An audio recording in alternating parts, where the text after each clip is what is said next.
लोगों को प्रॉब्लम्स तब होती है जब लोग खुलकर किसी बात को नहीं रखते। बहुत सारे लोग हैं जो खुलकर किसी बात को सुनना चाहते हैं, स्पष्ट और क्लियर सुनना चाहते हैं, और कहते हैं, इसलिए कई बार हम सुनते हैं कि क्या तुझे प्रॉब्लम्स है, खुलकर बोलिए, खुलकर बताइए। आज बहुत सारे लोग हैं, खुलकर ना बोलना एक आशीष और एक बहुत ऐसी बातों को, समस्याओं को लाकर खड़ा कर देते हैं। मैं आपके सामने आज रखना चाहता हूं, बहुत सारे मसीह में भाई और बहन और प्रचारक लोग हैं जो खुलकर परमेश्वर की बात को नहीं रख पाते हैं। इनके वजह से बहुत सारी समस्याएं और बहुत बड़े आशीष का रुकावट हो जाती है, और इसका 3 वजह मैं आज आपके सामने रखना चाहता हूं। पहली एक बात है कि हम सुसमाचार को बताने के लिए, सुनाने के लिए शर्माते हैं, लजाते हैं और डर जाते हैं। मेरे प्रिय परमेश्वर के लोगों, कई बार जब सुसमाचार को सुनाने के लिए आगे आते हैं, लोगों के मन में हम और एक बात को देखते हैं। लोग सोचते हैं कहीं लोग मुझे ईसाई बन गया करके ना सोचेंगे, कहीं मेरा समाज और परिवार के लोग आड़े ना आ जाएं, कहीं लोग मुझे सताए मत। कई बार ऐसा सोचते हैं कि मैं इस योग्य नहीं हूं, और कई बार डर जाते हैं कि मेरे नौकरी का, मेरे बच्चों का क्या होगा। मैं आपसे कहना चाहता हूं, इन्हीं वजहों की वजह से आज लोग सुसमाचार को खुलकर नहीं बोल पाते हैं। मैं आपको बताना चाहता हूं, आप किसी धर्म और किसी जाति का प्रचार नहीं करते, जीवित परमेश्वर का और जीवित वचन का प्रचार करते हैं। दूसरी बात, आप एक नया समाज को स्थापित करते हैं। तीसरी बात, आप एक योग्य व्यक्ति हैं। आप योग्य थे तभी परमेश्वर ने आपके बुलाया है, आपको नाम लेकर बुलाया है, और आपके कंधों पर एक जिम्मेवारी दी है कि आप सुसमाचार का प्रचार करें। और तीसरी बात, परमेश्वर आपको कैसे भी स्थिति में क्यों न रहे, आपको परमेश्वर बढ़ा सकता है। आपका नौकरी में, आपका बच्चों में, परिवार में वो पदोन्नति करने में सामर्थ्य और सक्षम परमेश्वर है। इसलिए हम उसकी सुसमाचार को सुनाने के लिए आगे बने रहें, लगे रहें। मैं आपसे कहना चाहता हूं, जो कोई इस पृथ्वी पर उसे मानेगा, स्वर्गीय पिता अपने परमेश्वर के सामने हम सबको मान लेगा। इसलिए वचन कहता है, मत्ती 10 उसका 32 और 33 में बाइबल कहती है कि जो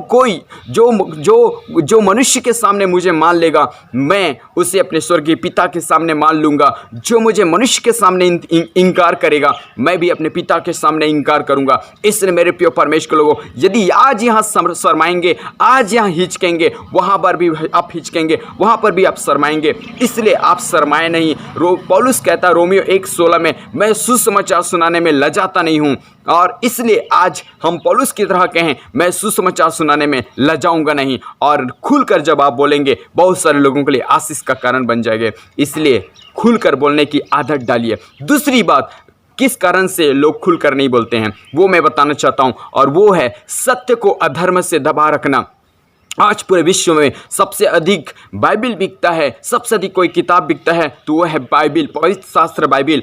और हर एक पंडित और बड़े बड़े लोग जो पढ़े लिखे हैं, वे सब परमेश्वर के वचन के बारे में जानते हैं। वे जानते हैं कि यीशु इस संसार में आया, मारा गया, गाड़ा गया और फिर तीसरे दिन जी उठा। वे जानते हैं कि यीशु मुक्ति दाता है, यीशु चंगा दाता है, यीशु जीवन दाता है। वे जानते हैं कि यीशु मरकर जी उठने वाला पहला शख्स है। उन्होंने 40 दिन तक वो इस संसार में लोगों को प्रकट करके दिखाया कि देखो मैं जीवित हूं। ये बात लोग जानते हैं, उसके बावजूद भी इस सत्य को अधर्म से दबाए रखते हैं, और ऐसे लोगों के जीवन में परमेश्वर का क्रोध भड़कता है। रोमियो 1:18 बाइबल कहती है, परमेश्वर का क्रोध उन सब लोगों के अभक्ति और अधर्म स्वर्ग से प्रकट होता है जो सत्य को अधर्म से दबाए रखते हैं। मैं आपसे कहना चाहता हूं, परमेश्वर का क्रोध भड़कता है। आप परमेश्वर को क्रोध न दिलाएं, परमेश्वर को रोष न दिलाएं। परमेश्वर जब क्रोध हो जाएगा, उसके सामने कोई ठहर नहीं सकता। मैं आपको बता दूं, एक कहावत आपने सुने हैं,